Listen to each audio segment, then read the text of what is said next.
Si vous suivez un peu les actus autour du génocide à Gaza et de son jugement en droit international, vous aurez remarqué qu'il y a un pays pourtant situé à des milliers de kilomètres qui est vachement impliqué, l'Afrique du Sud, pas étonnant quand on connaît un peu son histoire, véritablement façonnée par les luttes sociales. J'ai 2 minutes pour vous en parler.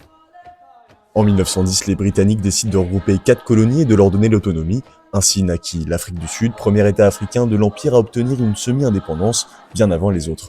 Évidemment, il y a anguille sous roche, en plus des Anglais, les colonies étaient peuplées par les Boers, ou Afrikaners, qui sont des descendants de Néerlandais arrivés au 7e siècle, qui avaient eux-mêmes colonisé le territoire, fondé des républiques autonomes et installé des exploitations au détriment des autochtones noirs qui étaient chassés, voire mis en esclavage.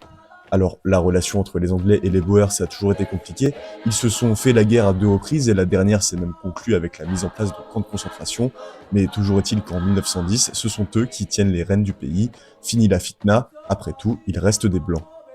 De là, les Noirs et autres minorités ethniques sont très vite écartés de la vie politique. En 48 sont votées les lois d'apartheid qui les ségrèguent et on les entasse dans des micro-états autonomes dans lesquels les conditions de vie sont très rudes, les Bantoustans.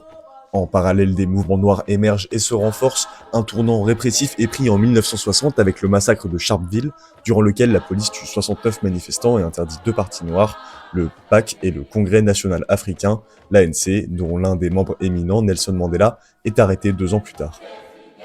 S'ensuivent alors 30 années de lutte clandestine à base de sabotage, assassinats et attaques ciblées. Le gouvernement d'apartheid est soutenu par l'Occident, très friand des minerais rares présents dans le pays et inquiété de voir l'activité économique déstabilisée par les actions des militants, lesquels sont d'ailleurs d'affreux rouges. Le Congrès national africain emprunte beaucoup de références au socialisme et combat aux côtés du Parti communiste sud-africain, aidé logistiquement et militairement par le bloc de l'Est et Cuba.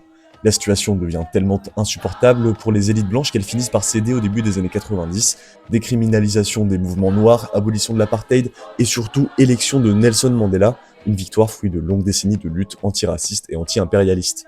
Tout n'est pas fini pour autant, loin de là, la ségrégation se reflète toujours dans les disparités économiques et géographiques. Par exemple, près de 80% des terres agricoles appartiennent aux Afrikaners, alors qu'ils ne représentent que 7% de la population.